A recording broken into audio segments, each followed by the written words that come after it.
जय हिंद दोस्तों, स्वागत है आपका सोशियोलॉजी क्लासेस के हमारे यूट्यूब चैनल पे। आज हम देखने वाले हैं प्रकारवाद से संबंधित कुछ महत्वपूर्ण प्रश्न। तो आइए देखते हैं आज का पहला प्रश्न। तो पहला प्रश्न है कि प्रकारवाद का मुख्य आधार क्या है?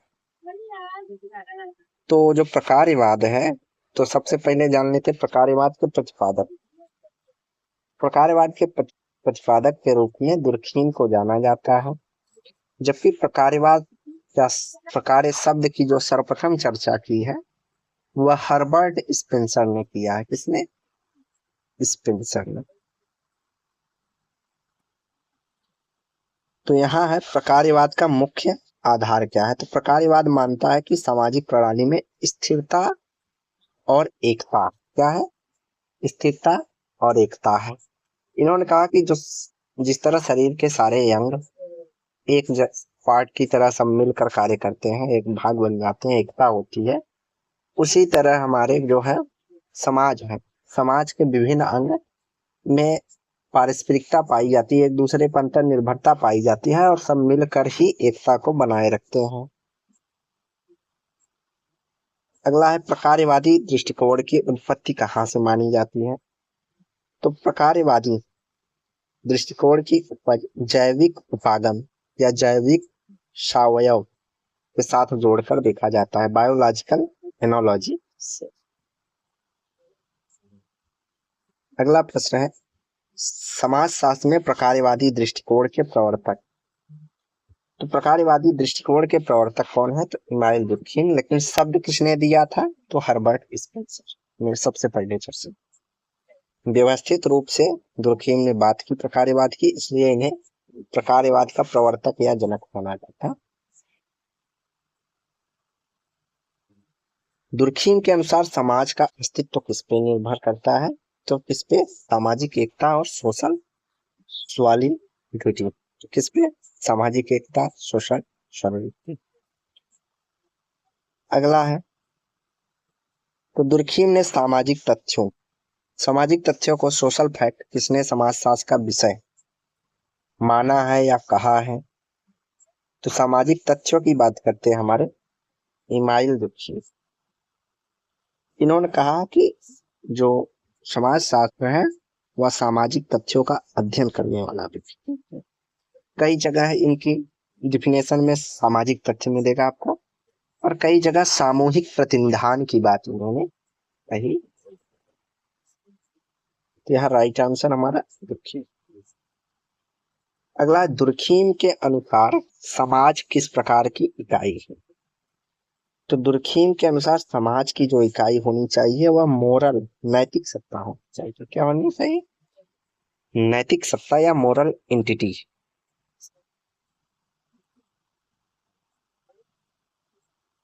अगला है division of labour in society.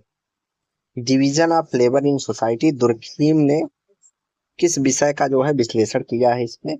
यह इनकी पहली पुस्तक थी, कब? 1893 में आई थी, और इसमें इन्होंने यांत्रिक और जैविक एकता की बात की है। किसकी? यांत्रिक एंड जैविक एकता। इन्होंने आदिम समाज को यांत्रिक एकता वाला समाज और आधुनिक समाज को जैविक एकता वाला समाज माना। यह राइट आंसर। अगला है प्रकारवाद के अनुसार समाज किस प्रकार का कार्य करता है? तो समाज आपस में जुड़ी संस्थाओं की प्रणाली के रूप में कार्य करता है। किससे? जो अलग अलग संस्थाएं हो जुड़ के जब कार्य करती हैं वही प्रकारवाद है। ये कौन मानता है? प्रकारवाद कहता है समाज संस्थाओं से जुड़ी प्रणालियों के रूप में देखता। अगला है टालगट पार्सन्स के अनुसार समाज किस प्रणाली के समान है? तो टालगट पार्सन्स ने इसे बायोलॉजिकल सिस्टम माना है। क्या? बायोलॉजिकल सिस्टम, जैविक प्रणाली। अगला है एजिल मॉडल का विकास किसने किया था? एजिल मॉडल का विकास टालगट पार्सन्स ने किया था। एजिल मतलब एडाप्टेशन, अनुकूलन। जी मतलब गोल, अटेम्प्ट, गोल मतलब लक्ष्य। आई से इंटीग्रेशन मतलब एकीकरण, और यल से होगा लेटेंसी प्रतिमान अनुरक्षण। इन्होंने कहा कि ये जब चारों चीज मेंटेन रहेंगी तो ये सामाजिक व्यवस्था को है बनाए रखती हैं। इसको इन्होंने प्रकार्यात्मक पूर्व अपेक्षाएं या फंक्शनल प्री रिक्वेस्टीज कहा है। अगला है पार्सन्स ने AGIL मॉडल में ए का अर्थ क्या है? तो ए का अर्थ होता है एडॉप्टेशन या अनुकूलन। अगला है जी का अर्थ क्या होता है पार्सन्स के एजिल मॉडल में? तो गोल अटेनमेंट, लक्ष्य प्राप्ति। अगला है आई किसके लिए प्रयुक्त किया है पार्सन्स ने? तो आई का प्रयुक्त होता है इंटीग्रेशन और एकीकरण से। अब अगला है यल का अर्थ क्या होता है? तो लेटेंसी या पैटर्न मेंटेनेंस, निष्क्रियता या प्रतिरक्षा या प्रतिरक्ष अनुरूपर, कई शब्दों में कहते हैं, तो आप अंग्रेजी में लेटेंसी को ध्यान में रखेंगे, या पैटर्न मेंटेनेंस। अगला है रॉबर्ट के मर्टन ने किस अवधारणा को विकसित किया है? तो इनमें से रॉबर्ट किंग मर्टन बात करते हैं मैनिफेस्ट एंड लेटेंट फंक्शन, प्रत्यक्ष या अप्रत्यक्ष प्रकार, प्रकट या अप्रकट प्रकार, इस प्रकार के। अगला है मर्टन के अनुसार मैनिफेस्ट फंक्शन क्या? मैनिफेस्ट फंक्शन मतलब प्रत्यक्ष प्रकार क्या है? तो प्रत्यक्ष प्रकार स्पष्ट और अभिप्रेत परिणाम होते हैं, मतलब ज्ञात, अभिज्ञात मतलब ज्ञात परिणाम। अगला है लेटेंट फंक्शन क्या है? तो लेटेंट फंक्शन जो होता है अप्रत्यक्ष प्रकार होता है, जो अप्रत्यक्ष होता है और अनापेक्षित होता है। अगला है मर्टन के अनुसार डिसफंक्शन या दुष्प्रकार्य का अर्थ क्या? इन्होंने कहा कि दुष्प्रकार्य जो है वह सामाजिक तंत्र के कार्यों में बाधा डालने का कार्य करता है, या बाधा डालने वाला तत्व डिसफंक्शन। मर्टन के अनुसार किस सिद्धांत को प्रकार्यवाद से जोड़ा है? मर्टन ने किस सिद्धांत को प्रकार्यवाद से जोड़ा है? तो मध्य अभिसीमा सिद्धांत। अपने पूर्ववर्ती प्रकार्यवादियों की आलोचना करते हुए इन्होंने मध्य अभिसीमा का सिद्धांत। फंक्शनल यूनिटी, प्रकार्यात्मक एकता, क्या है इसका? प्रकार्यात्मक एकता। तो प्रकार्यात्मक एकता की बात किसने की है? तो यह बी मालिनोवस्की से जुड़ा है। किससे? B Malinowski. पार्टन्स के अनुसार समाज में स्थिरता कैसे बनेगी? स्थिरता कैसे आएगी समाज में? उन्होंने कहा मानदंडों और मूल्यों का साझा पालन से सामाजिक स्थिरता या सामाजिक व्यवस्था बना रहे। अगला है दुर्खीम ने अनोमी शब्द, अनोमी या विचलन शब्द का प्रयोग किस स्थिति के लिए किया है? तो इन्होंने कहा कि जब नियम और नैतिक विघटन की स्थिति होगी तो वह अनोमी होगी या विचलन की स्थिति होगी। सोशल सिस्टम या सिस्टम थियरी, सामाजिक व्यवस्था सिद्धांत। तो सिस्टम थियरी किस विचारक से संबंधित है? वह टालगट पार्सन से संबंधित। अगला है पार्सन्स के अनुसार रोल क्या है? रोल मतलब भूमिका। भूमिका को उन्होंने कैसे परिभाषित किया? पार्सन्स कहते हैं भूमिका अपेक्षा के अनुरूप आचरण का एक ढांचा। क्या है? आचरण का एक ढांचा है। सामाजिक अपेक्षा के अनुरूप आचरण का एक ढांचा। अगला है मर्टन के अनुसार प्रकार्यवाद का सबसे बड़ा खतरा क्या? तो मर्टन ने कहा कि जो मालिनोवस्की हो गए, ब्राउन हो गए, पार्सन्स हो गए, इन्होंने कहा कि सभी चीजें प्रकार्यात्मक होंगी, यह सबसे बड़ा खतरा है। फंक्शनल इज नेसेसिटी, अनिवार्य रूप से हर चीज प्रकार्यात्मक हो, यह एक खतरा है। यह धारणा जो है प्रकार्यवाद के लिए खतरा है, क्योंकि सामाजिक सिस्टम या सामाजिक व्यवस्था में कई ऐसी चीजें होती हैं जो कि प्रकार्यात्मक नहीं होती है। तो कार्यात्मक अनिवार्यता की धारणा जो है सबसे बड़ा खतरा प्रकार्यवाद के लिए है, इसके अनुसार मर्टन के अनुसार। सोशल बेलेरिम की अवधारणा किसने दी है? तो सोशल सामाजिक इक्विलिब्रियम की अवधारणा कौन देते हैं? तो तालगढ़ पार्सन्स।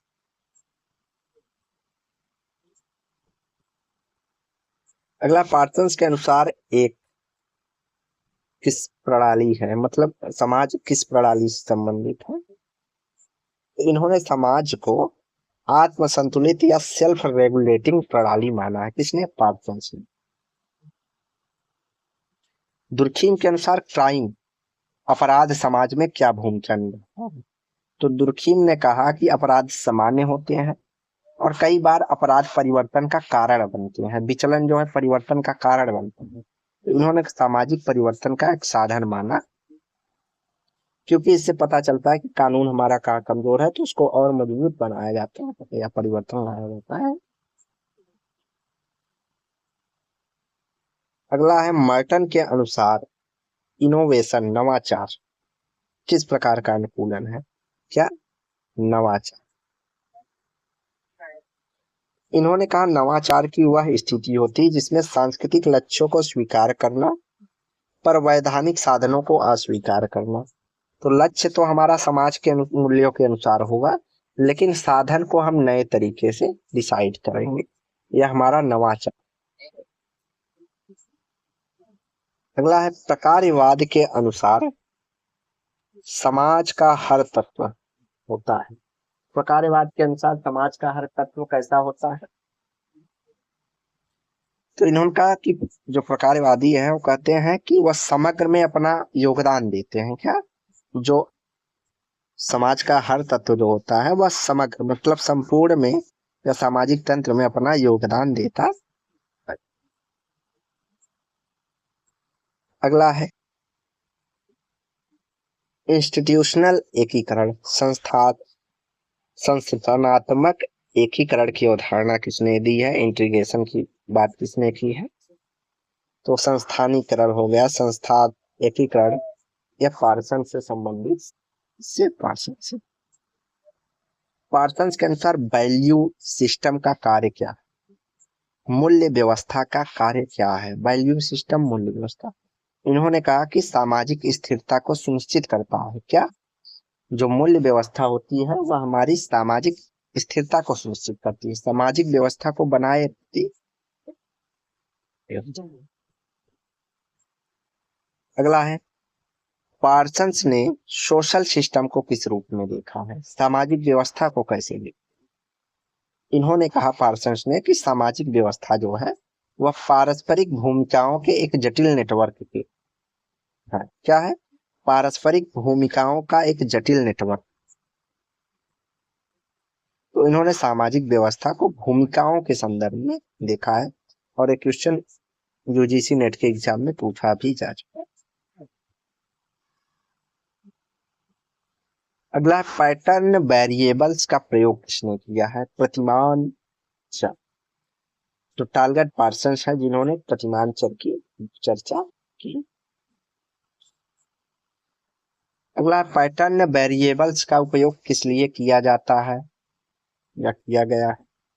इन्होंने कहा कि जो पार्सन थे उन्होंने कहा पैटर्न वेरिएबल जो है वह सामाजिक क्रिया का वैकल्पिक पैटर्न हमें बताते हैं, समझाते हैं कि कोई क्रिया को करने के लिए हमें दूसरा विकल्प क्या है, हम उसको और कैसे कर सकते हैं। अगला है, फंक्शनल प्री रिक्वेस्ट, प्रकार्यात्मक पूर्व अपेक्षा शब्द का प्रयोग किसने किया है? वो टारगेट पर्सन्स है। तो जो एजिल मॉडल है इनका उसी को फंक्शनल प्री रिक्वेस्टिक कहते हैं। अगला है, पार्सन्स के अनुसार परिवार का मुख्य कार्य क्या है? तो पार्सन्स ने क्या माना है कि परिवार का मुख्य कार्य सामाजिकरण और व्यक्तित्व का स्त्रीकरण है। ये भी मोस्ट इंपॉर्टेंट क्वेश्चन है क्योंकि ये भी कई बार अलग अलग एग्जामों में पूछा जा सकता है। अगला है, सोशल रोल, सामाजिक भूमिका किसे कहते हैं? तो किसी सामाजिक परिस्थिति से जुड़ी अपेक्षित क्रियाओं का समूह ही सामाजिक भूमिका है। क्या है? भूमिका या सामाजिक भूमिका कह सकते। अगला है थ्योरी ऑफ डेविएंस, विचलन का सिद्धांत में मर्टन का कौन सा मॉडल होता है? तो विचलन के सिद्धांत में मर्टन का संरचनात्मक तनाव मॉडल है, या स्ट्रक्चरल स्ट्रेन थियरी मॉडल कह सकते हैं। क्या है? संरचनात्मक तनाव। अगला है कॉन्सेक्टनेस की धारणा प्रकार्यवाद में क्यों महत्वपूर्ण है? चेतना की जो धारणा है वो प्रकार्यवाद में क्यों महत्वपूर्ण है? तो यह प्रकार्यवाद में समाज की स्थिरता का आधार होता है। क्या होता है? समाज की स्थिरता का आधार होता। अगला है अनोमी। अनोमी मतलब विचलन। विचलन का मूल्य या प्रतिमानहीनता, नियमहीनता अलग अलग नामों से जाना जाता है, लेकिन अंग्रेजी में एनोमी, जिसको दुर्खीम ने दिया, मेटन ने आगे प्रयोग किया। तो इसका मतलब होता है नियमहीनता या प्रतिमानहीनता, या नियमों को तोड़ना या नियम न मानना। रोल सेट, रोल सेट भूमिका पुंज, रोल सेट भूमिका पुंज समुच्चय कई नामों से जाना जाता है। अंग्रेजी में रोल सेट, तो भूमिका पुंज या भूमिका समुच्चय की जो अवधारणा हुआ आर.के. मर्टन की। सोशल फंक्शन, समाज प्रकार। सोशल फंक्शन या समाज प्रकार की अवधारणा सर्वप्रथम किसने दी? तो अब देखिए यहाँ पे न दुर्खीम दिए हैं न स्पेंसर, इसलिए किसको माना गया कि भाई समाज फंक्शन की बात किसने कही? कांटे ने भी सावयव की बात की।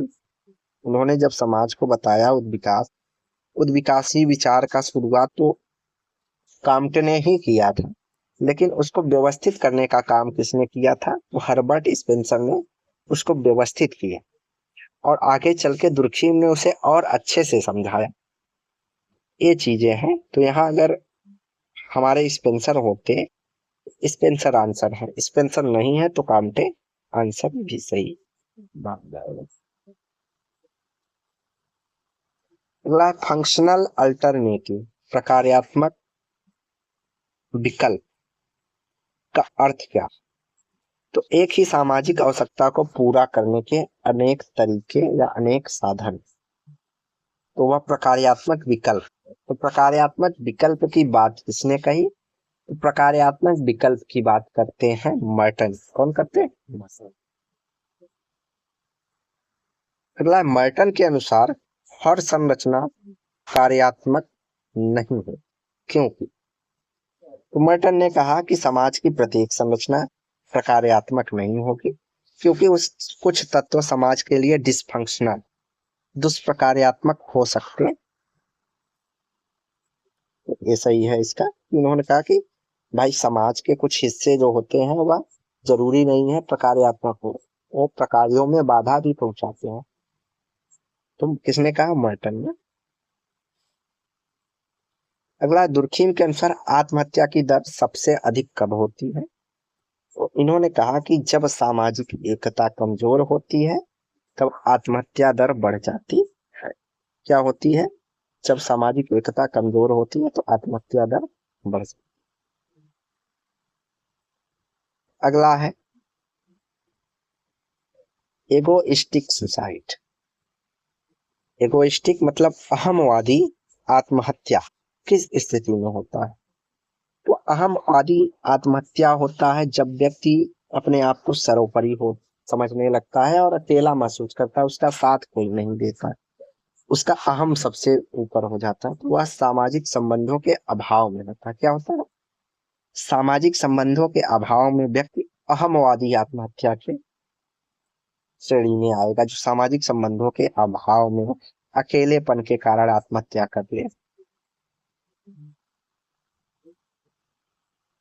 अगला है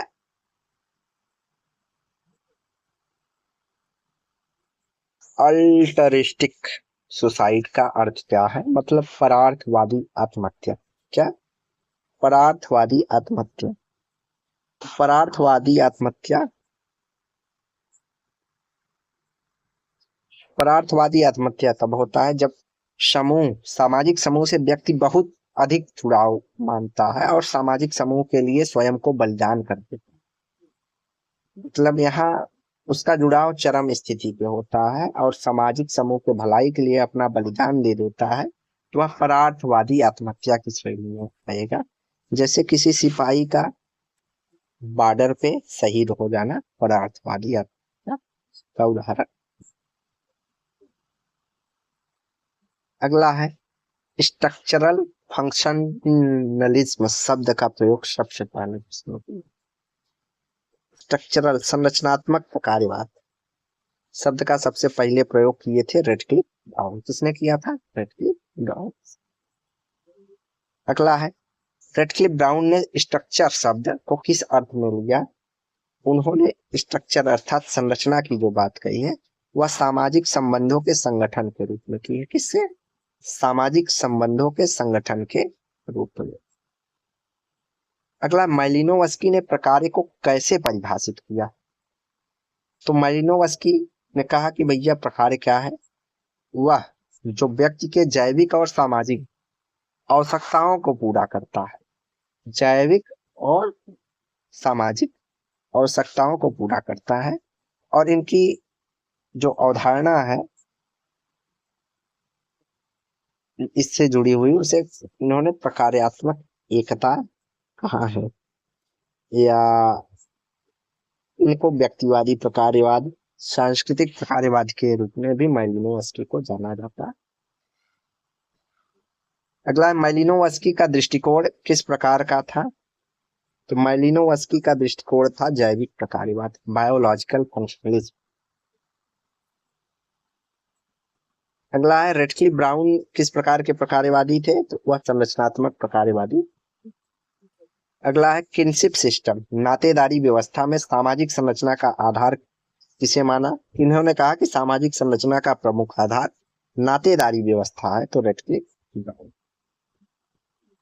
अगला है फंक्शनल यूनिटी ऑफ सोसाइटी, प्रकार्यात्मक समाज का प्रकार्यात्मक एकता का विचार किससे जुड़ा है? समाज का प्रकार्यात्मक एकता का विचार रेडक्लिफ ब्राउन से जुड़ा। अगला स्ट्रक्चरल फंक्शनलिज्म की आलोचना किसने की कि यह स्टैटिक है, स्थिर है? तो किसने कहा कि संरचनात्मक प्रकार्यवाद एक स्थिर चीज है, उसमें परिवर्तन नहीं होता है, इस कारण इसकी आलोचना की तो सी राइट मिल्स ने की। किसने? सी राइट मिल्स। अगला है फंक्शनलिज्म नेग्लेक्ट्स कॉन्फ्लिक्ट, इसने कहा कि प्रकार्यवाद ने संघर्ष की अवहेलना की। तो यह किस थियरी से जुड़ी हुई है? जो संघर्षवादी सिद्धांत आया, द्वंद्वात्मक सिद्धांत आया कार्ल मार्क्स का, तो उन्होंने कहा कि उसने समाज में पाए जाने वाले संघर्ष की चर्चा की ही नहीं प्रकार्यवाद में। तो संघर्ष सिद्धांत कार्य। सोशल स्टेबिलिटी, सामाजिक स्थिरता प्रकार्यवाद में क्या भूमिका निभाती है? तो सामाजिक स्थिरता या सोशल स्टेबिलिटी या समाज की निरंतरता सुनिश्चित करती है। क्या करती है? समाज की निरंतरता सुनिश्चित करती है, अर्थात समाज को बनाए रखती है। स्ट्रक्चरल डिफरेंशिएशन, संरचनात्मक विभेदीकरण का अर्थ क्या है? तो संरचनात्मक विभेदीकरण में सामाजिक संस्थाओं का विशिष्ट कार्यों में विभाजन, की प्रत्येक संस्थाओं का अपना अपना विशिष्ट कार्य होता है। जैसे शरीर के अलग अलग पार्टों का अपना विशिष्ट कार्य है, उसी तरह सामाजिक संरचना की जो संस्थाएं हैं उनका एक विशिष्ट कार्य होता है। इसी को संरचनात्मक विभेदीकरण या स्ट्रक्चरल डिफरेंशिएशन का डायनामिक इक्विवेरियम। तो डायनामिक इक्विवेरियम गतिशील जो है, इसमें किसका अध्ययन किया जाता है? तो डायनामिक इक्विवेरियम में समाज में स्थिरता और परिवर्तन के बीच के संतुलन की चर्चा की गई है, जिसकी समाज में स्थिरता और परिवर्तन के बीच संतुलन की बात। अगला है नियो फंक्शनलिज्म, नव प्रकार्यवाद का विकास किसने किया? तो अलेक्जेंडर ने किया। नव प्रकारवाद का उद्देश्य क्या था? तो प्रकारवाद को आधुनिक समाज में पुनः प्रासंगिक बनाना। क्या था? प्रकारवाद को आधुनिक समाज में के आधार पर पुनः प्रासंगिक बनाना, अर्थात प्रकारवाद की कमियों को दूर करके फिर से उसको। सिस्टम डिफरेंशिएशन शब्द किससे जुड़ा है? तो व्यवस्था विभेदीकरण या डिफरेंस भिन्नता पार्सन से जुड़ा है। अगला है साइबरनेटिक हायरार्की ऑफ कंट्रोल की बात किसने की है? तो साइबरनेटिक हायरार्की ऑफ कंट्रोल की बात करते हैं पार्सन। अगला है सोशल ऑर्डर। सोशल ऑर्डर मतलब सामाजिक क्रम का निर्माण प्रकारवाद में किससे होता है? तो साझा मूल्य और मानदंडों से। अगला है फंक्शनल नेसेसिटी। प्रकार्यात्मक आवश्यकता या पूर्व आवश्यकता की प्रकार्यात्मक आवश्यकता की अवधारणा का आलोचनात्मक मूल्यांकन किसने किया? तो प्रकार्यात्मक आवश्यकता का सिद्धांत मैलिनोवस्की का था और इसकी आलोचना किसने की? मर्टन ने। किसने? मर्टन। एक्विलिब्रियम को प्रकारवाद में किसके समान माना है? तो जैविक संतुलन के समान। सोसाइटी एज ए ऑर्गेनिज्म, समाज सावयव के जैसा है, किसने दी? सबसे पहले बताया हर्बर्ट स्पेंसर। डेविस और मुरे के अनुसार सामाजिक असमानता है। इन्होंने कहा सामाजिक असमानता कार्यात्मक रूप से जरूरी है, आवश्यक है। तो उन्होंने सामाजिक स्तरीकरण का प्रकार्यात्मक सिद्धांत दिया था। किसने? डेविस और मुरे ने। अगला है रोल कन्फ्लिक्ट प्रकारवाद के लिए समस्या क्यों है? सामाजिक या भूमिका संघर्ष। तो भूमिका संघर्ष सामाजिक स्थिरता को बाधित करती है, इसलिए प्रकारवाद लोग उसे समस्या समझते हैं, प्रॉब्लम समझते। अगला है लेटेंट पैटर्न मेंटेनेंस, प्रतिमान अनुरक्षण। पार्सन्स किस तत्व से जुड़ा है? तो इनके एजिल मॉडल के यल से जुड़ा है। किससे? एजिल मॉडल से। यल का विस्तृत स्वरूप है लेटेंट पैटर्न मेंटेनेंस। अगला पार्सन्स के अनुसार समाज में परिवर्तन कैसे संभव है? तो पार्सन ने कहा समाज में परिवर्तन उद्विकासी या क्रमिक रूप में होगा। ये भी आ चुका है एग्जाम में क्वेश्चन। अगला फंक्शन का अर्थ समाजशास्त्र में क्या है? तो किसी संरचना का समाज में योगदान। प्रकार, प्रकार का अर्थ है कि किसी संरचना का समाज में क्या योगदान है। अगला है मर्टन ने फंक्शनलिज्म को अधिक वैज्ञानिक बनाने के लिए क्या किया? इन्होंने वैकल्पिक और असंगत कार्यों की पहचान की। क्या की? वैकल्पिक और असंगत कार्यों की पहचान। अगला है दुर्खीम के अनुसार एजुकेशन समाज के लिए है। इन्होंने कहा एजुकेशन समाज के लिए एक नैतिक और सामाजिक प्रकार है। बाउंड्री मेंटेनेंस, बाउंड्री मेंटेनेंस सिद्धांत किससे जुड़ा हुआ है?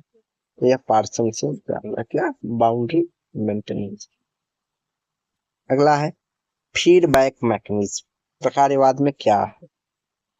प्रतिक्रियात्मक यंत्र या सावयव क्या है? मैकेनिज्म क्या है? यांत्रिकी क्या है?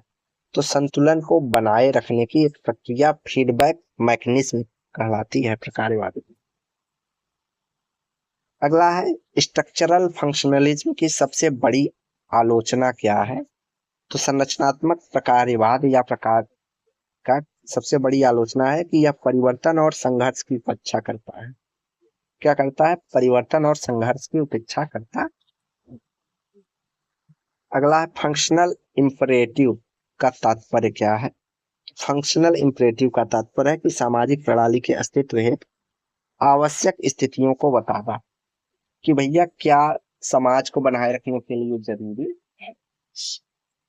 तो अगला पार्सन्स का प्रकारवाद किस सिद्धांत पर आधारित है? तो सिस्टम थियरी या प्रणाली सिद्धांत पर। अगला society as a self maintaining system किसने कहा? तो टालगट पार्सन्स का कथन है कि समाज स्वयं अपने आप को मेंटेन करता या मेंटेन करने वाली प्रणाली है सोमन। अगला फंक्शनल अल्टरनेटिव, प्रकार्यात्मक विकल्प का उदाहरण है। तो परिवार के स्थान पर शिक्षण संस्थान अब सामाजिकरण का कार्य कर रहे हैं। यह एक फंक्शनल अल्टरनेटिव प्रकार्यात्मक विकल्प की बात। सोशल इंटीग्रेशन, सामाजिक एकीकरण का अर्थ क्या है? तो समाज के विभिन्न घटकों का समन्वय, समाज में विभिन्न घटकों का समन्वय, सामाजिक एकीकरण। अगला है फंक्शनलिज्म, प्रकारवाद में व्यक्ति की भूमिका कैसे मानी जाती है? इन्होंने कहा कि व्यक्ति की भूमिका सामाजिक संरचना के अनुरूप कार्य करने वाला। भूमिका क्या है? सामाजिक संरचना के अनुरूप कार्य करने वाला। अगला है प्रकार्य का मूल उद्देश्य क्या है? तो प्रकार्य का मूल उद्देश्य है समाज में स्थिरता, एकता और संतुलन की व्याख्या। अगला है लेटेंट पैटर्न मेंटेनेंस, किससे जुड़ा है? तो एल से जुड़ा है, रिपीट हो गया है क्वेश्चन। अगला है पार्सन्स के अनुसार समाज में परिवर्तन कैसे संभव है? तो क्रमिक है, ये भी रिपीट हो गया है। अगला है फंक्शन का अर्थ क्या है? तो किसी संरचना के समाज में योगदान है प्रकार्य का अर्थ। अगला है मर्टन ने फंक्शनलिज्म, प्रकार्यवाद को अधिक वैज्ञानिक बनाने के लिए क्या किया है? तो उन्होंने प्रकार्यवाद को अधिक वैज्ञानिक बनाने के लिए वैकल्पिक और असंगत कार्यों की पहचान की। अगला है दुर्खीम के अनुसार एजुकेशन समाज के लिए क्या करता है? शिक्षा समाज के लिए क्या करता है? नैतिक और सामाजिक प्रकार करता है, नैतिक और सामाजिक। अगला है बाउंड्री मेंटेनेंस का सिद्धांत किसने दिया है? बाउंड्री मेंटेनेंस, रिपीट हो गया, पार्सन्स ने दिया है, याद रखना। अगला है फीडबैक मैकेनिज्म क्या है? तो फीडबैक मैकेनिज्म प्रकार्यवाद है या प्रकार्यवाद में संतुलन बनाने की एक भूमिका है या प्रक्रिया। अगला है स्ट्रक्चरल फंक्शनिज्म की सबसे बड़ी आलोचना क्या है? तो संरचनात्मक प्रकारवाद में सबसे ज्यादा आलोचना इसलिए की जाती है कि उन्होंने परिवर्तन और संघर्ष की उपेक्षा की है। Most important. अगला है फंक्शनल इंपरेटिव्स। फंक्शनल इंपरेटिव्स का कार्य क्या है? सामाजिक प्रणाली के अस्तित्व एक आवश्यक स्थिति बताना। पार्सन्स के प्रकारवाद का सिद्धांत किस पे है? प्रणाली सिद्धांत में, रिपीट हो गया है। Society as a self maintaining system किसने कहा? तो टालगट पार्सन ने कहा कि समाज अपने आप को स्वयं व्यवस्थित या अपने आप को स्वयं बनाए रखता है, मेंटेन करे रखता है। अगला है फंक्शनल अल्टरनेटिव क्या है? प्रकार्यात्मक विकल्प क्या है? तो परिवार के स्थान पर शिक्षण संस्थान सामाजिकरण का कार्य करते हैं, ये भी रिपीट हो गया है, मान लीजिए दोहराव हो जा रहा है। सोशल इंटीग्रेशन क्या है? सामाजिक एकीकरण क्या है? तो समाज के विभिन्न घटकों का समन्वय। अगला है फंक्शनलिज्म में, प्रकारवाद में व्यक्ति की भूमिका क्या है? तो इसमें यह भी है कि व्यक्ति जो है वह सामाजिक संरचना के अनुरूप कार्य करने वाला वस्तु है, तथ्य है। अगला है प्रकारवाद का मूल उद्देश्य क्या है? तो समाज में स्थिरता, एकता और संतुलन को बनाए रखता है। तो इसमें कई क्वेश्चन रिपीट हो गए, फिर भी मान के चलिए आपके 85 क्वेश्चन जो है नए होंगे, मतलब एक सीरियल में 15 क्वेश्चन जो है रिपीट हुए हैं। तो आज की वीडियो हम यही समाप्त करते हैं। वीडियो को लाइक एंड शेयर कीजिए, चैनल को सब्सक्राइब कीजिए। धन्यवाद।